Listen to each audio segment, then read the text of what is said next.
Salut, grâce à Dieu, je suis de retour afin de continuer l'étude du livre d'Exode que nous avons débuté il y a quelque temps. Alors, et ta journée, comment s'est-elle passée? Tu as eu le temps de lire, d'étudier, de prier? Il faut trouver du temps pour ça, tu sais.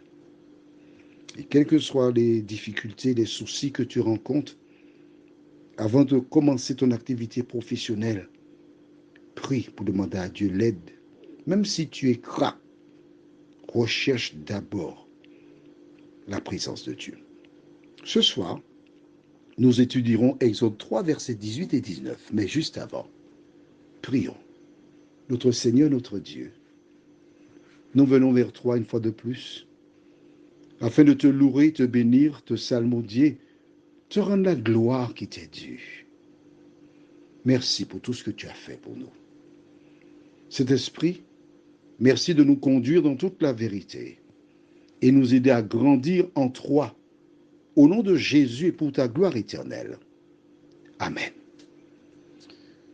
Les versets sont fort intéressants. Exode 3, versets 18 et 19. Ils écouteront ta voix et tu iras, toi et les anciens d'Israël, auprès du roi d'Égypte.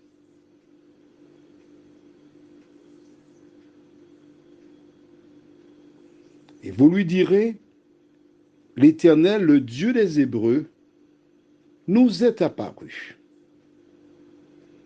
Permets-nous de faire 3 journées de marche dans le désert pour offrir des sacrifices à l'Éternel, notre Dieu. Je sais que le roi d'Égypte ne vous laissera point aller, si ce n'est par une main puissante. Dieu annonce déjà la couleur à Moïse. Il lui indique la marche à suivre. Et quand il a terminé, il lui dit, je sais que le roi d'Égypte ne vous laissera point aller si ce n'est par une main puissante. Dieu connaît donc l'avenir. Le terme qu'on utilise, c'est omniscient. Il connaît tout. Il sait tout d'avance. Pourquoi laisser partir le peuple? Depuis des décennies, ils sont ici, des générations. Ils n'ont jamais eu de Dieu.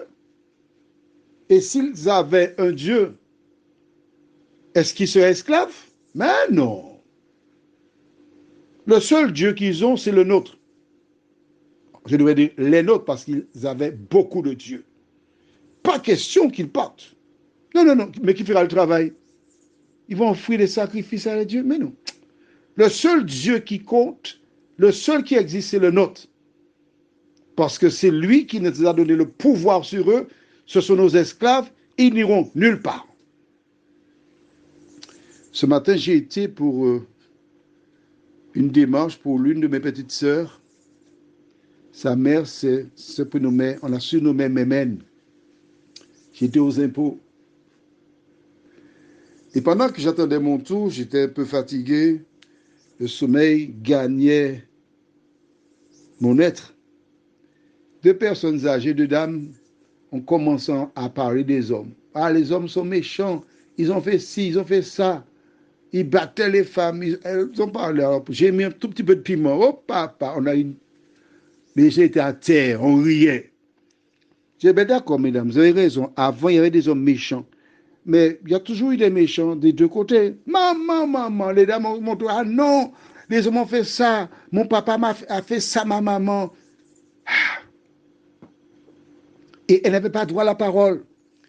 Et quand j'écoutais ces dames, elles me transmettaient des images qui ressemblent à celles des enfants d'Israël.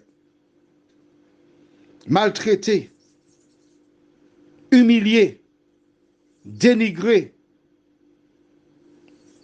et ont cherché à les détruire totalement. Et c'est tout à fait légitime que Pharaon refuse qu'il parte pour 3 jours. Mais non, non, non, qu'il reste là. Dieu le sait. Je m'adresse spécialement ce soir à celles et ceux, oui, parce qu'il y a des hommes comme ça aussi qui prennent du bâton, qui prennent du bâton. Et j'ai un ami qui m'a raconté dans une pâtisserie à Fort-de-France, un homme est entré avec une femme, la sienne certainement. Quand une jeune femme très libérée est entrée avec un autre assez prononcé, serré, montrant les montagnes de Saturne et d'autres parties de son corps, et l'homme regardait. La femme lui a dit, mais qu'est-ce que tu regardes? Qu'est-ce que tu regardes?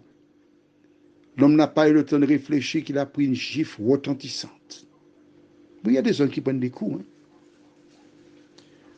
Mais que ce soit un homme battu ou une femme battue, j'ai une bonne nouvelle pour toi ce soir.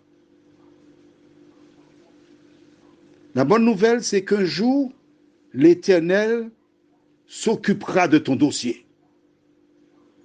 La bonne nouvelle, c'est qu'un jour, lorsque l'Éternel a décidé que Guilou a suffisamment souffert, a été suffisamment maltraité,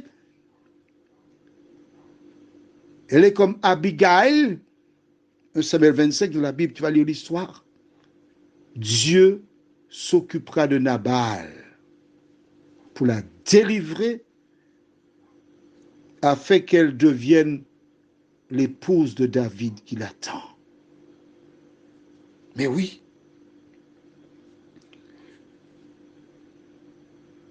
il y a des individus qui pensent qu'ils sont immortels.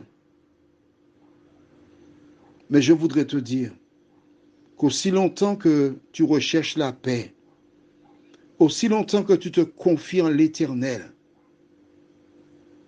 il s'occupera de tous tes besoins.